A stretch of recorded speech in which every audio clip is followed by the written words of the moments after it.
Welcome back to the Daly Threat Podcast from Bastille. I'm your host, Joe Daly.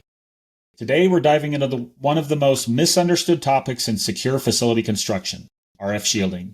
It's essential, it's expensive, and despite the price tag, it's far from complete. Shielding can be perfect on paper, but wildly imperfect in a real world, especially once construction changes, new devices appear, or the human factor enters the picture. To unpack this, we're joined by Dale Wooden of Weathered Security. Dale has spent years working with RF. He knows better than anyone how shielding gets broken, where it leaks, and why facility owners often discover vulnerabilities the hard way. We're going to talk about shielding myths, Faraday bags, and what actually happens during construction, and why secure spaces need more than just metal and paint to stay protected. Let's get into it. Dale, introduce yourself. Well, thank you for having me. My name's Dale Wooden. Most people just know me as Woody. I spent 20 years in naval special warfare. Did my entire time, for the bulk of it, was either on the East Coast, the Fort Bragg area, or I was first based out of Panama. Did special boat units, then I did the SEAL teams, and then I started working with some other organizations inside NSW. And that's where I really started getting into RF and understanding that the physical world that we were dealing with also crossed over into the RF and the light world, and how important it was to be able to understand all of those if you're going to be able to, one, be a threat, and two, make sure that you can avoid threats, not just the physical, but the RF as well as light. So currently I own Weathered Security, and that's what we specialize in, is teaching organizations how to understand what their RF footprint is, how it could be exploited and how it could be used against them, or how they could use it against others, and also surveillance and counter surveillance for different organizations. Nice, thank you. And we appreciate you joining us here. For people who assume shielding a skiff solves wireless threats, what's the real gap between the theory of RF shielding and what you actually see in the field? Most people that really play with RF basically call it magic for the most part, and typically black magic. The only blacker magic would be antennas. And the reason for that is it's very difficult to actually refine it into a perfect term. Waves do different things depending on the environment. The sun's behavior on a certain day will change your RF signature or the way that you're able to collect or communicate. So when you start looking at buildings and you start looking at large structures like that have conductive materials inside them, that have cables, that have wires, that have big bags of water that are walking around in them, that are changing the way that RF is bouncing and shielding, it's very difficult to say I have an exact model of how this is or is not going to shield RF. I do like when you talk about big bags of water. A lot of people, it wasn't until I got into the space that I thought of humans as big bags of water. So appreciate that. Where do the real cost drivers come from when building an RF shielded space? You know, like materials, workmanship, construction, the need for retesting. Like what are the big cost drivers? So the biggest things are going to be, nothing can be traditional. You have to have air gapping, shielding. You have to have the ability that when power goes in, it goes through devices that are going to stop or make sure that you only have one-way connectivity so that same electromagnetic energy can't go the other direction, right? So energy is going one way, but it's not going back the other. And all of this comes into play. So you get specialized material. You can't use regular paint, or you're going to use regular paint and you're going to use regular drywall. But then in between that, you have to have all this special material. And if you do everything right, then you have to make sure that everything's grounded correctly. And then you have to make sure after that everything settles correctly. And you don't start having cracks that start coming into things. It's extremely expensive compared to just regular structural building. And the more metal and the more materials that you use and the more cable and Ethernet and hardline equipment that goes in there, the more antennas and offload equipment you're really putting in there as well. So a lot of people, when you talk about a skiff, people think about it as a building, and that's not really the case. It's often a skiff's often built into an existing building, and you start to talk about retrofitting. So, how does retrofitting affect the reliability and feasibility of RF shielding compared to, let's say, if it was an entire building that you were building from scratch? If you were building the whole thing from scratch, you could start having sub layers that go in and they basically build and get stronger as you go in.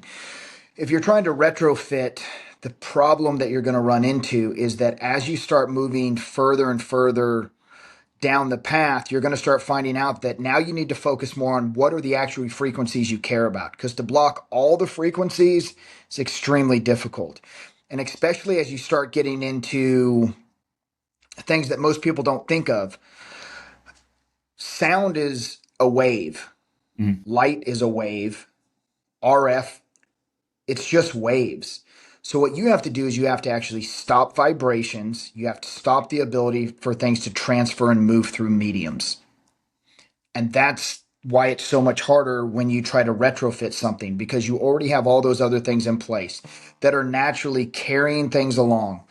All of those power cables that are ran through that building, all of the Ethernet, all the coaxial, all of those things are acting as possible antennas that are going to channelize RF signals or mask them. And depending on how long they are, they could fall in perfect harmonics and be creating these great resonance that can be read from distances. So kind of to dive back into the retrofitting, things happen after you retrofit, right? So Yeah. do you have an example of let's say work that was done after someone seemingly thought they sealed a building, whether, conduit work, HVAC work, or just like, is there examples of how it's broken, I guess, broken the seal? Yeah. So build a great facility. You think everything's good to go. They've set up a really big cleaning closet, really big. It was about 20 by 30.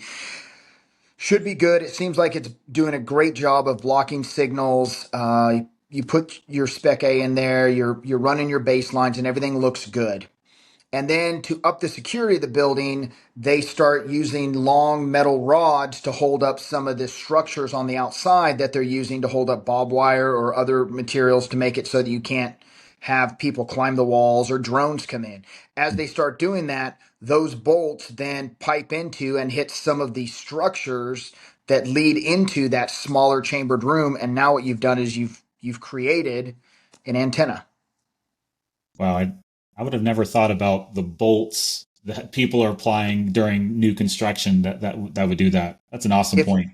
if it taps into it, absolutely. Yeah, no, Because now what that's you've done is you've taken air gapping, which is being done by the concrete. That's one of the things that's kind of gapping. But now as they go through the concrete and they take metal and they connect into another piece of metal that is in the concrete, now what you've done is you've created resonance directly into it. nice. Yeah, good. Something to think about. So to take a step back, we're now surrounded by embedded radios everywhere. I mean, HVAC systems, Wi-Fi printers, modems, everything has Wi-Fi, even if it's not labeled as Wi-Fi. How does the explosion of all these hidden radios change the risk landscape for shielded environments? Well, I think even beyond the Wi-Fi, which is, significant, I look at Bluetooth as being just as much or more of a risk factor. And the reason for that is a lot of people looking at networks are looking at Wi-Fi. They're looking to see Wi-Fi. Although most of the people that are doing network management are only looking at 2.4 and 5.8.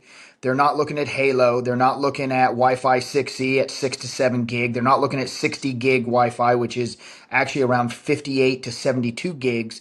They're only working on the common 2.4 and 5.8. Mm-hmm. So even if you're looking at that correctly, one of the big things that gets overlooked is Bluetooth. We were working with some battery packs for a unit that had to do things where they didn't want to be tracked in the RF world. Mm-hmm. And what we found was we build boxes that, collect and record this data for counter surveillance. And we were doing an exercise with this unit. And all of a sudden, we started seeing this Bluetooth that was literally following them everywhere they went. We were able to fingerprint everywhere they were based on this. And now I could build a digital persona and say, hey, I know that those two people are anywhere that I see this Bluetooth signature. They hadn't had it at the beginning of the exercise. So finally we asked them, hey, what's new? What did you get? One of them had purchased a battery pack, right, for charging your phone and everything else. Mhm. That battery pack, and we looked on the FCC, looked up the FCC ID, everything else, wasn't even listed as having it, but it had a Bluetooth offload feature on it where you could attach this battery with an app that they were going to make. They hadn't even made it yet. So that in the future, and about a year later they came out with it, you could log on to the battery packs and be able to see the consumption and all this other stuff. They had no idea that they were walking around with a Bluetooth beacon on them everywhere that they went, which means that could have easily got into any of the secure spaces because it was just considered a battery pack. Hey, I bring my bag in. I didn't bring my phone. I just brought my battery, right? So that's one of those things to look at. And we're finding that more and more. We're finding it with power equipment that they have Bluetooth in them for the anti-theft protocols. So that's one of the things that's out there that a lot of people don't realize. So we actually help people or organizations take the equipment and do a baseline on it and find out what noise does it really make. And that gives them the ability to know what their risk factors are and what they actually look like in the physical world. But those same things can be looked at in the skiff environment. You're purchasing things and you don't always know what RF they're making. And some of them aren't listed on their FCC ID. We found another one that was this coffee mug, right? This coffee mug that you could turn on and it would boil water for you, right? I Mhm. could absolutely see somebody in a skiff using something like that. I was Yes. looking at one to take with me to Afghanistan that would have wound up probably going in a skiff. But while I was going through this and looking at it, I kept having this weird Bluetooth signature show up when I was running Blue Hydra. Mhm. As I dug into it deeper, I realized that coffee mug, which again wasn't listed as having that, had a Bluetooth signature. I reached out, got a hold of the company, and the company told me, well, eventually you want to make an app so you can control the temperature with your phone. So that's why we put a Bluetooth module in there, but we're not ready yet, so we're not listing it. But it was active, it was on. Yeah, so, kind of to touch on that, I mean, it's not just the technology we're dealing with, right? We're dealing with the as you'd say, the bag of water element, the human Yeah, element. So it's like absolutely. human beings are going to do things that we don't anticipate based on ignorance, right? Absolutely. Yeah, no, that yes. Okay, let's get into one of you're an expert in this. Let's get into Faraday bags. Faraday bags are used everywhere. Their performance varies dramatically. I mean, I would have thought you buy a Faraday bag, you buy a Faraday bag. I mean, that's what I would have thought, and I'm in this field. So Yeah. what's the biggest misconception about what they actually block, where they succeed, where they failed? Talk to me about Faraday bags. So we were teaching a unit. Again, we were teaching them one of our courses called the Digital Operators course, where we help people understand what they look like in the RF world so that they can understand when they go overseas and protect themselves. Well, this unit was really worried during the war that if they collected phones and laptops, that while they were taking them off target, because they didn't want to shut them off, because if you shut them off, you can't do some of the forensics on them. Well, they were really worried that somebody could track the RF signal and track it back to where they were going, or track them while it was in the helo leaving, or while they were driving out. Mm. So they wanted to control this. So they bought these duffel bags, and they were expensive. Like they were a couple $1,000s for these duffel bags. They were designed to put laptops and phones to make sure that you're safe and secure, specifically for pulling equipment off of a target. Mhm. So as I'm teaching the class, they said, hey, can we bring them in and test them? And I'm like, absolutely. So they brought them in. And this was before the AirTags even came out. It was just before the AirTags started. There were these tags called trackers, and they only worked with Android at the time. And I took one of those, and it was just a Bluetooth tag. I put it inside one of these, you know, duffel bags. We zipped it up, and I took the app and I started pushing the button to see if I could make it make noise. And sure enough, it would beep inside the bag, which meant we had two-way communication of Bluetooth. So they had bought a lot of these bags, and they had spent thousands on each one, and they absolutely did not work. So, yeah, Bluetooth blew right through them.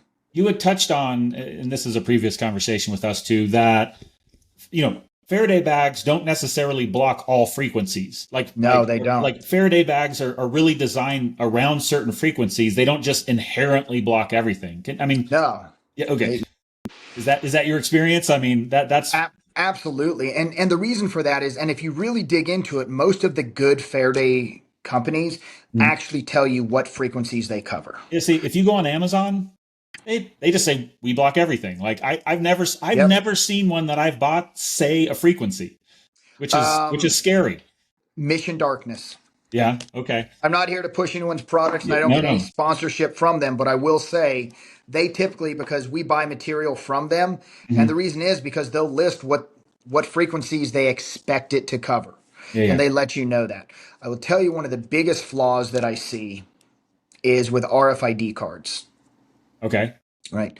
So at 13.56, or what a lot of people refer to as the NFC, at that frequency, this is your hotel keys, Mhm. some of your credit card stuff, a lot of your building and base access cards.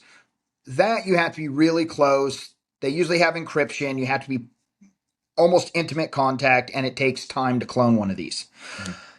125 kilohertz, unfortunately, does not take that. And I see people still using these all the time. We Wow. find organizations that we go to that may have switched over to the 1356, but Mhm. they have dual readers and they're still susceptible and they still accept the 125 cards. Those 125 cards, cloning them from 5 to 7 feet away is not extreme, right? I mean, definitely 3 to 5 feet is very easy, but you can get further than that pretty simple. We've got on an elevator when we were doing training with a unit. By the time I turned around and hit the floor I wanted to be on, I had cloned every RFID tag in the Uh, elevator. They were all 125 tags, but they were all the building access cards for for the people who were in the class. yeah, We yeah. then took one of these cards that we cloned, we went around and we said, okay, let's see. So we had the person whose card it was, they would try to go through a door, and then I would use the same card. And sure enough, everywhere they could go, we could go. It's scary because they sell all these RFID wallets now. I have my skepticism has gone up 1,000%. Yeah. So most of the wallets we test just don't work. Yeah. Okay. I will say, and I bought it because I did not expect it to work. Uh-huh. And we like to do live demos of everything we do, whether it's Wi-Fi, TPMS, aircraft, whatever we're catching and showing our students, we do it live. Mhm. So I buy a bunch of wallets and we take RFID and we see whether or not it can just be read by a reader. Yeah. And I will say the Ridge wallet has done really well. Oh, And I would have I think said I no. have a Ridge wallet. I would have said no way. I would have said absolutely not.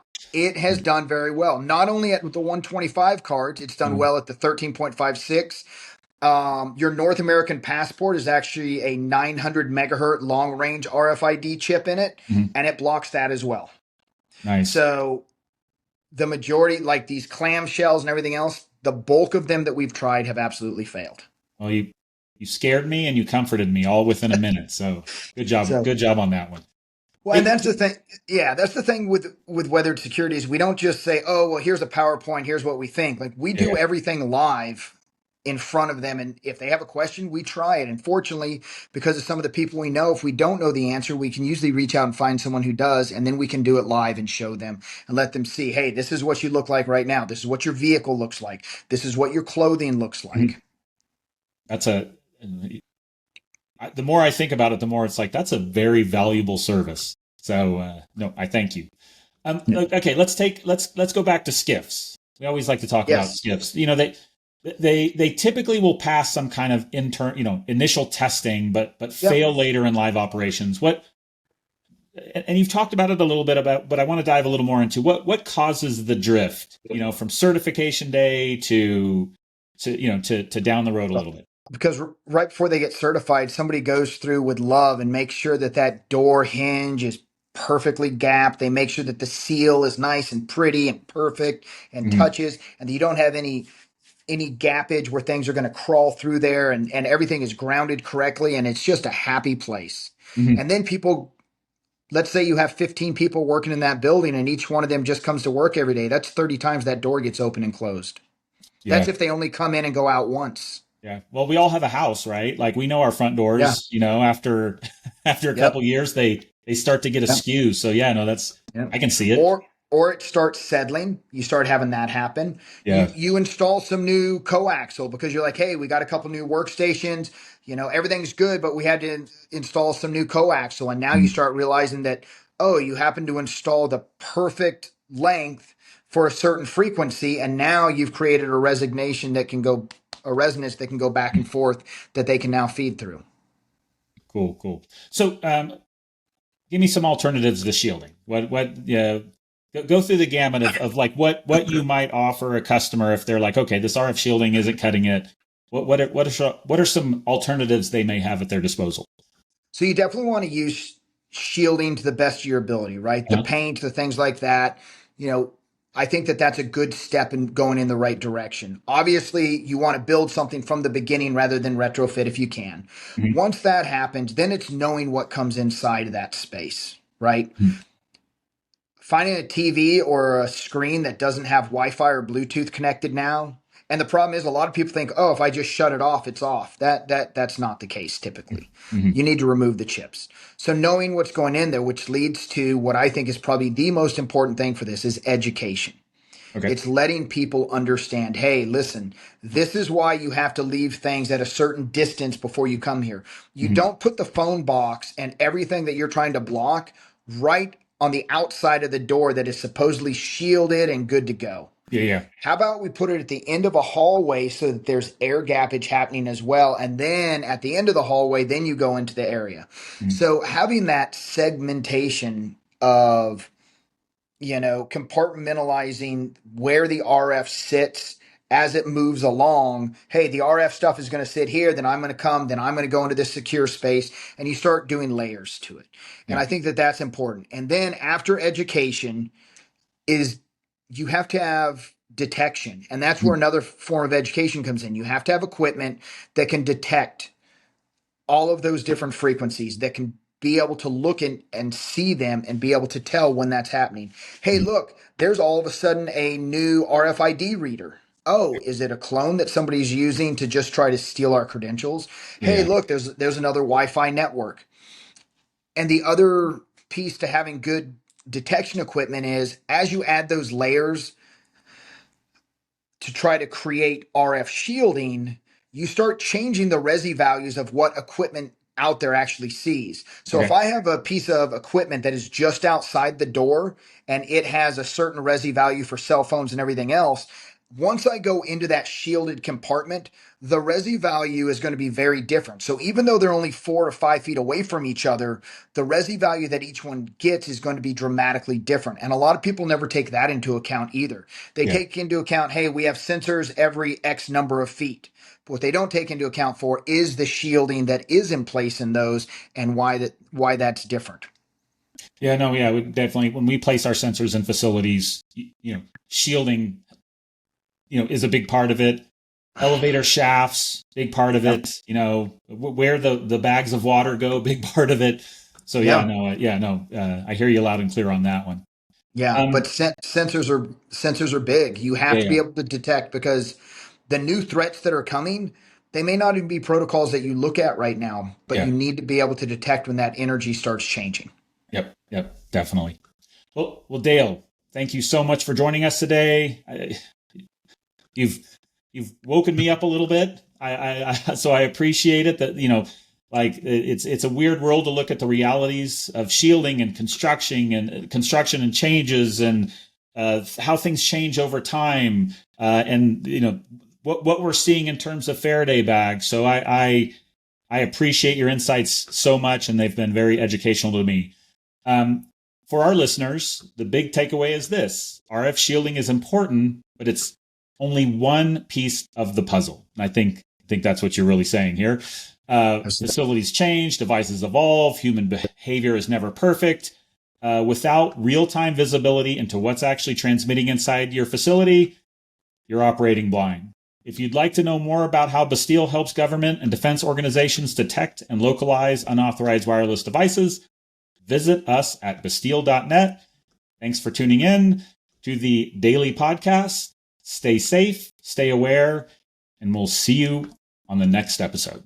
Thank you. Thank you.